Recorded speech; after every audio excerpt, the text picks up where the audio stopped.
The worst effect of the Great War could never be enumerated.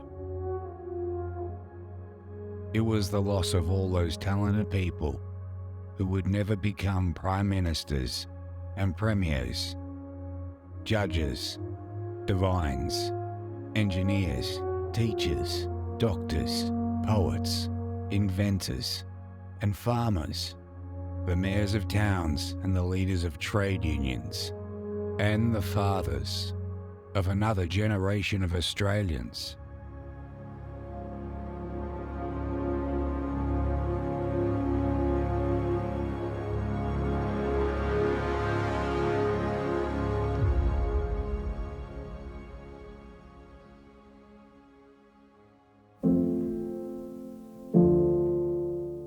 Over the years, I've stood beside numerous rolls of honour and memorials. I gaze over the names of all the individuals, and my eye is drawn to the names with a K beside them. This one letter is a symbol of the ultimate sacrifice paid. Yet behind that name is a bond of love that does not cease when that loved one was killed. The Great War of 1914 to 1918 was a terrible trauma for the fledgling nation of Australia. Historian Bill Gamage described it as one long national funeral for a generation and more after 1918. This is the story of one in that generation, Norman Gibbons.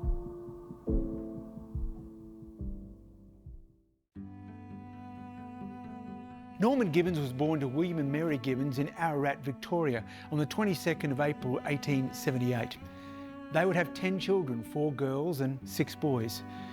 3 of the boys would not survive past their first year. At some stage, the family settled in Ipswich, and the 3 surviving boys, including Norman, attended the oldest secondary school in Queensland, Ipswich Grammar School. Family letters make it apparent that he was a keen sportsman who loved cricket and football and boxing.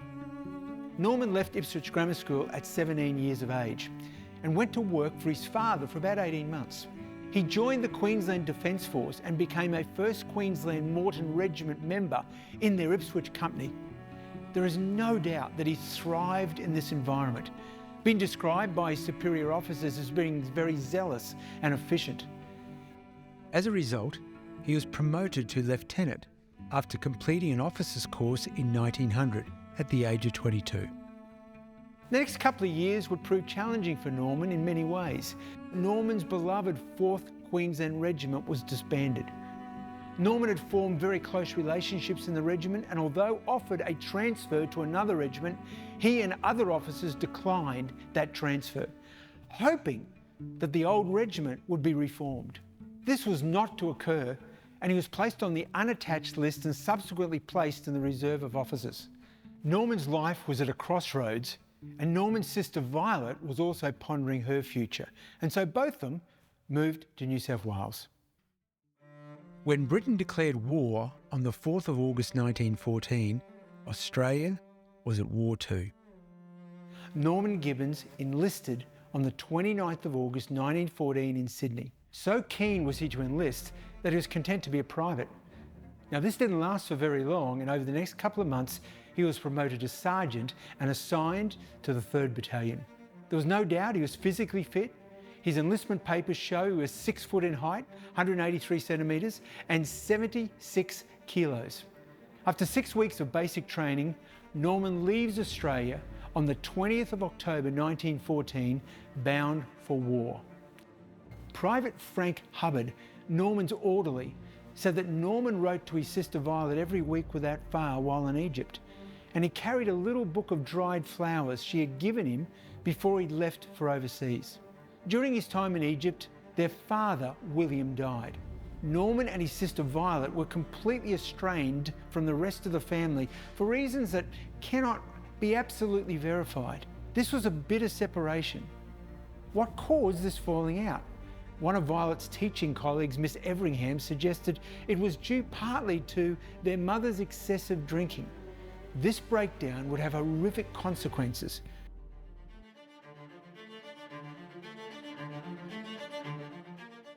On the 5th of April 1915, Norman travelled to Alexandria and embarked bound for the Dardanelles.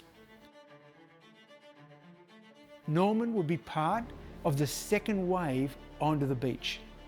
Norman made the dash across the beach. The records are scant about Norman's involvement on that first day, except we do know that in the early part of the first evening, he was wounded in the thigh by machine gun fire. It's described as being a flesh wound. Some of his equipment he was carrying was also damaged by the same burst of fire. However, he carried on fighting. The next few days saw Norman involved in some fierce fighting, and then on the 28th of April, he received a severe gunshot wound to his right shoulder, which incapacitated him. There is nothing in his records to indicate where he was treated and what the treatment was, but the wound must have been serious enough because he was, on the 12th of May, transferred to Southampton in England for treatment. Although Violet had no formal qualifications as a teacher back in Australia, she opened a school in St Matthew's Anglican Church Hall in Bondi. This was to eventually birth a unique school for girls named Osborne College. Violet modelled the school on British naval traditions, and researchers who have recently studied it have described it as more like a Gothic fantasy tale than reality. The girls dressed in quasi-naval uniforms, and Violet called herself the Admiral. Although completely opposed to any photographs of her being taken, there is one photograph of her in which she appears in some type of naval uniform. Relations between Violet, Norman, and other family members are now non-existent, although Norman wrote to his mother twice while he was away. Once, certainly when his father died, but there is no record of those letters nor the contents. Did war cause Norman to want to heal the breach? We'll never know. Norman Gibbons had left his mark in the hearts and minds of the officers and men of the 3rd Battalion. On the 1st of May, he is promoted to 2nd Lieutenant for meritorious service in the field. Then on the 29th of June, Norman's name appears in a list of men brought to the attention of the Army Corps Commander for special mention for conspicuous gallantry or valuable services at Gallipoli between the 25th of April and the 1st of May. He leaves Britain in September and rejoins his unit on Gallipoli in early October. For someone like Norman, as was most of the men on Gallipoli at this time, they would have known the situation was a hopeless stalemate. Between the 15th and the 20th of December, Norman is evacuated from Gallipoli. Norman was transferred to the 55th Battalion in February 1916 and then promoted to captain a month later. By this time, he's being described as a fearless man who gained his reputation on Gallipoli. There was no way any of the men, including the commanding officer, Lieutenant Colonel David McConaughey, could have any idea of the battle conditions that awaited them in France. On the 15th of June, orders were received that the 55th Battalion was leaving for France. As Norman did during his time prior to Gallipoli, he wrote to Violet every week. They reached France on the 29th of June 1916. In little over a fortnight, these men, including Norman, would take part in a battle that to this day lost more Australian lives in a 24-hour period than any other battle in Australian history. Just the mention of Fromelles would reduce soldiers to tears. To understand the Battle of Fromelles, one has to understand a valley in France called the Somme Valley. What was needed, according to the Allied command, was a diversion. Now, there's nothing wrong with a diversion, but if it's ill-planned and in the wrong location, it's as good as useless. More importantly, it's costly in terms of human life. Tim Cook, the author of Eyewitnesses at the Somme, says in his book, Hacking's proposal was a virtual replica of an idea previously executed with no success during the Battle of Fromelles a year earlier. As part of the 55th Battalion, Norman was about to take part in a battle that had the objective of not just being a diversion, but capturing the strategically significant Aubers Ridge. Gallipoli was horrific, but war in Western Europe would defy any description imaginable.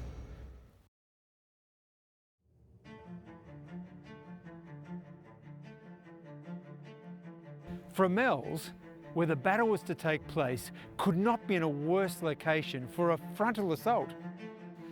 Australians would soon learn the lessons of this type of attack over the next 18 months. The topography over which the Australians were to attack is as flat as a tack, and overlooking the area is Aubers Ridge, which rises about 40 metres and commands an uninterrupted view of any troop movements that may attempt to cross the field. Grass, weeds and crops were knee-deep. The area had numerous shell holes which were impossible to see, and shallow drainage ditches were everywhere. Now, the Germans had attempted to dig trenches, but they soon filled up with water due to the drainage, so they'd abandoned them for the high ground on the ridge. The plan for the battle was to attack after an artillery barrage across open ground to take the ridge. From the 14th Brigade, the 53rd and 54th Battalions were chosen, with Norman's 55th in reserve. On the 18th of July 1916, Norman and the 55th Battalion found themselves billeted in the village of Vale. The attack was confirmed for the following day. Norman is sharing a room with the battalion chaplain James Green. Green was a tough Boer War chaplain who gained the troops' respect by continually facing danger on the front lines, and he was clearly really fond of Norman. In a subsequent, undated letter, Green wrote of that night. It was quite evident that he faced the situation, and there was no doubt in his mind about doing his share at all costs. At 11 a.m. on Wednesday, the 19th of July 1916, 296 field guns and 78 heavy guns commenced a barrage along a 3.7 kilometre front for a planned 7 hours. What was far worse was that the Germans knew everything about the intended attack. They'd witnessed the movement of the troops and supplies, and the barrage made the actual time of the attack abundantly clear. Eyewitnesses say that at about 4 p.m, Norman lined his B Company up and reinforced to every one of them what was required of them. He finished by wishing them every luck and a safe return. Private R.G. Metcalf wrote to Violet sometime later and said that Norman loved his men as a father loves his only child. Private John Bain must have looked nervous as the German shells came even closer to where Norman's company was forming up. He recalls Norman walking along the trench with a private word to the men, encouraging them. When he reached Bain, he stopped and said, "Well, Bain, you were going into action, and it's going to be pretty hot, but if you get out of it, you will have something to talk about all your life." By 5 p.m, all the battalions were in position. Then at 5:45, the whistle sounds, and the 53rd, 59th, and 60th Battalions go over the top. 5 minutes later, so do the 54th, the 30th, and the 31st. The Australians are in action. And although the Australians reach what they think is the German front line, the casualties are horrific. Trenches clogged with wounded and dead troops. It seems that every shell hole is filled with men. Communications are now in disarray and no runners are getting through. Ammunition is now running extremely low and the German fire and artillery is relentless. The 55th Battalion, B Company, is ordered to go forward. It is chaos. The trenches are blocked leading to the front, and one of the returning 53rd Battalion says to Norman, "You won't get through." To which Norman loudly replies, "The 55th will get through." Norman decides to leave the blocked trenches and get to the front via no man's land. And what he sees is beyond anything he's ever witnessed on Gallipoli. Confusion is reigning supreme. The trench they are in is waterlogged and shallow, so protection for the men is really limited. Their parapet is too low, it's now getting dark, and the smoke of the battle makes it impossible to see anything. And the German artillery is, as one man later wrote, killing the boys like flies. The fighting at this stage is ferocious. The Germans have now manoeuvred behind the Australian forces, and Norman on the left flank is organising a counterattack of sorts because he realises that if the Germans get into the trench, then it's all over. Second Lieutenant Percy Chapman later wrote, Gibbons moved up and down his line, exposed to enemy fire, helping and spurring his men on. I have never known a braver or cooler man in action than he. Norman now gathers as many men as he can to counterattack and prevent the Germans from taking the trench. If that happens, all's lost. Of the officers in B Company, only Norman and Chapman remain uninjured. He musters about 20 men, including 9 men from the 31st Battalion, and each man loads as many bombs as he can from the wounded and dead in preparation for this counterattack. It's nearly daylight on Thursday, the 20th of July. The group leave the trench in a single file in no man's land, and Norman's in the middle of the group. They charge, throwing bombs at the Germans because rifles are absolutely useless in this type of attack. They force the Germans back 150 yards in the trench, but soon run out of ammunition, and the attack stalls. A ferocious grenade fight takes place, and the Germans are again thrown back 100 yards. However, with such limited numbers and no bombs remaining, the counterattack loses momentum, and the Australians have to give ground. Now, at some stage, Norman suffers a head wound with blood streaming down his face. He bandages it up and orders his remaining men to hold the trench. There are no more reinforcements, and as they scrounge for bombs in the trench, it's obvious there are few, if any, remaining. Norman and B Company have been in the thick of it now for 13 hours. That the entire operation is a failure is now obvious to everyone on the front lines, and communications reaching Lieutenant General Hacking's HQ indicate the same. So at 5 a.m, the decision is made to abandon the attack and withdraw immediately. 7 runners are dispatched to the front with directions to retire. Finally, at 7:50 a.m, 1 runner gets through. He's the only runner out of the 7 runners to have survived. It's time for the Australians to retire. The Germans sense the end is near, and they again choose to counterattack. Norman is ordered by his commanding officer to mount a rearguard action to help the Australians retire. Australian casualties are still mounting, and the saps are now filled with wounded, and many men are trying to make this dash across open ground to get back to the rear.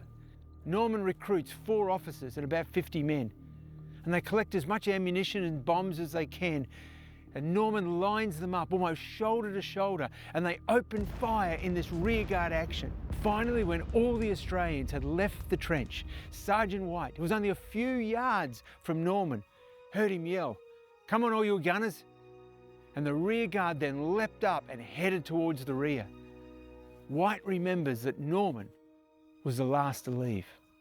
Norman looks at the clogged sap, and despite the very real and obvious danger, climbs out of the trench onto the parapet to dash back to the rear.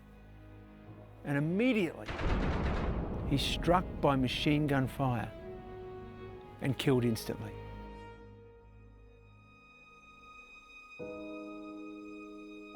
It's 8 a.m.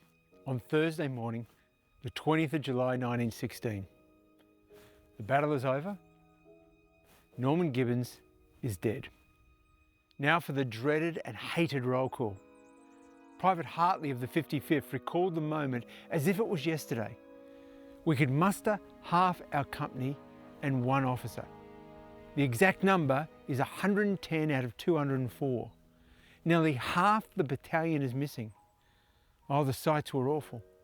Mangled bodies everywhere.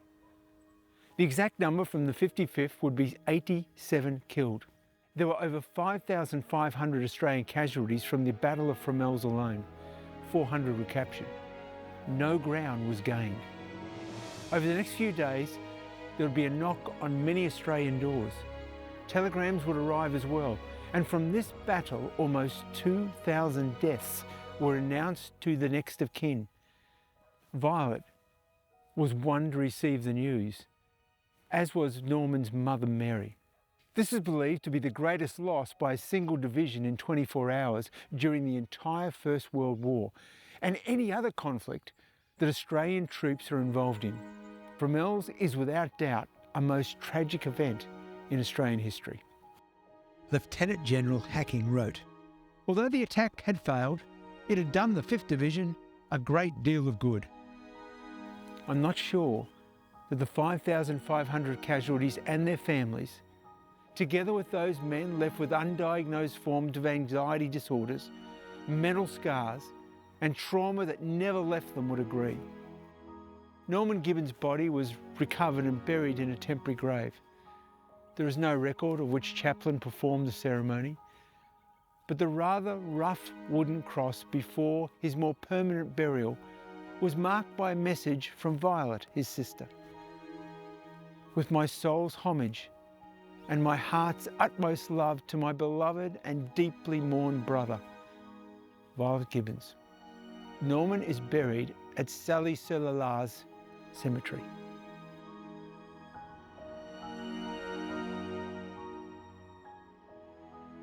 When news of Norman's death reached home, the deep wounds in the family were ripped open.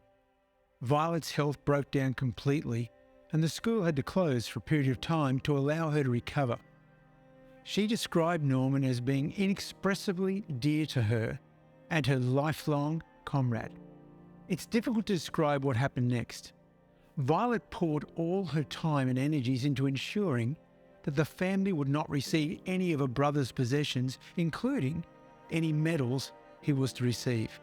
Violet wrote perhaps hundreds of letters to members of the 55th Battalion and other army officials wanting details of her brother's death, but also mounting a non-stop campaign to have Norman receive the Victoria Cross. To read Violet's letters is to see a heart broken by grief. She is also abrasive and cutting. She aggressively corrected anything that could be interpreted as a slight against Norman. In a letter to the army, she rebuked the author of a previous letter she received for referring to Norman as Sergeant and not Second Lieutenant. The dispute with her family over possessions and medals grew more acrimonious, so much so that solicitors were engaged. Finally, the dispute was determined by a direction from the Minister of Defence. Not before the officer dealing with the matter, Major Lane, wrote, "This is a bitter family squabble, and the bitterness is so marked that Miss Gibbons, Violet, would try any means to gain her own ends." In the end, Norman's 1914-1915 Star, Victory Medal and Memorial Plaque went to Norman's mother, Mary, while the British War Medal with clasps and honour scroll and all his possessions went to Violet. Violet and the family never reconciled. The grief was so deep for Violet, and this manifested itself in a form of patriotism that meant she would devote all her energy to attending recruitment rallies where she spoke, fundraising for veterans and ceremonies honouring those who had fallen. Norman never left her thoughts.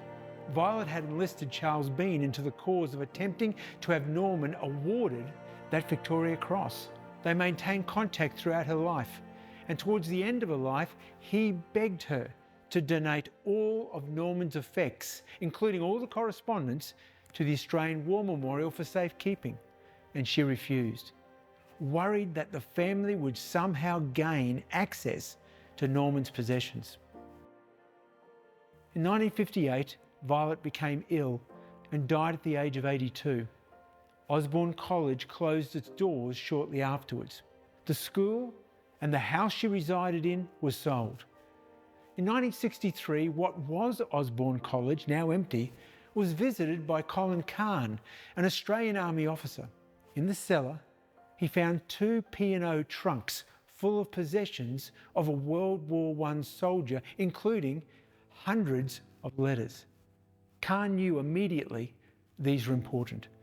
But before anything was done, in October 1963, a bushfire destroyed the house and the college.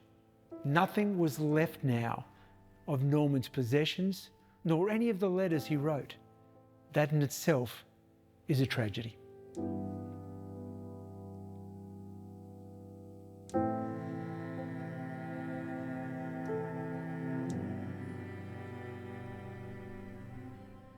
When I look at Norman's name on the memorial, whether it be on the Roll of Honour at the Australian War Memorial, or the Ipswich Grammar School's Honour Board, or even at the Ipswich RSL's Shrine of Remembrance, I can't help but think of what might have been for Norman Gibbons. What would he have done had he returned to Australia? How would his life have unfolded? Norman was one of the 62,000 Australians never to come home from the war. At the same time, I think of Vale. She was one of how many loved ones who carried their grief with them for the rest of their lives. As historian Anne-Marie Condy wrote, these people don't usually make the history books, and their names are not on memorials. Yet their tears were the visible sign of a broken and grief-stricken heart that carried the scars of that loss for a lifetime, made worse by the fact that the majority of the grieving would never see their loved one's grave. There was no ritual of a funeral, no words uttered at the graveside, and no physical place to stand looking at a gravestone to weep and remember. Norman's grave in French says, "My beloved brother, son of the late William Gibbons, Australia." Violet's words, no mention of Mary, Norman's mother. It was as if she just didn't exist. Perhaps the last word belongs to Major P.W. Woods, the adjutant, 55th Battalion, who wrote to Violet on the 4th of August 1916, about a fortnight after Norman was killed. No better or braver man ever put on a uniform. I can assure you, in our minds he was a hero. He did such a brilliant work over here that he could have got a certain decoration had he not been killed. He was undoubtedly a born leader. Captain Norman Gibbons. Lest we forget, we will remember you.